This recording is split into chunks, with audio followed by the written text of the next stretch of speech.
Unintentional பிளைண்ட்னஸ்னு ஒரு concept இருக்குங்க. இந்த கான்செப்ட் ரிலேட்டடா ஒரு ஆய்வும் பண்ணிருக்காங்க. இந்த ஆய்வுக்காக சில நபர்களை தேர்ந்தெடுத்தாங்க. அந்த நபர்களுடைய முக்கியமான டாஸ்க் என்ன தெரியுமா?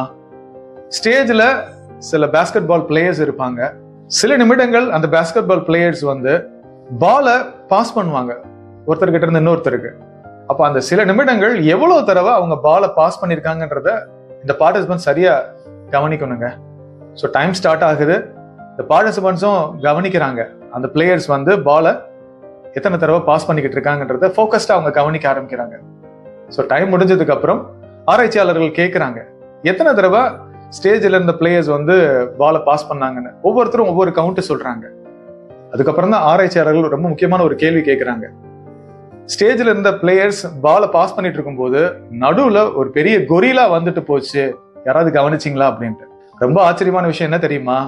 50% மேல பார்ட்டிசிபென்ட்ஸ் ஸ்டேஜுக்கு மேல கொரிலாவை பார்க்கலங்க. எவ்வளவு ஒரு வியப்பான ஒரு விஷயம், யோசிச்சு பாருங்க. அப்ப மனம் இங்க என்ன தெரியுமா பண்ணிருக்கு? கண்ணுக்கு முன்னாடி இருந்த ஒரு ரியாலிட்டியை கூட அது மறைச்சிருக்குங்க. அப்ப நம்ம வாழ்க்கையிலும் பாத்தீங்கன்னா எவ்வளவு சந்தர்ப்பங்களை பிரபஞ்சம் நமக்கு ஏற்படுத்திக்கிட்டு இருக்கு. ஆனா மனம் என்ன பண்ணிக்கிட்டு இருக்கு?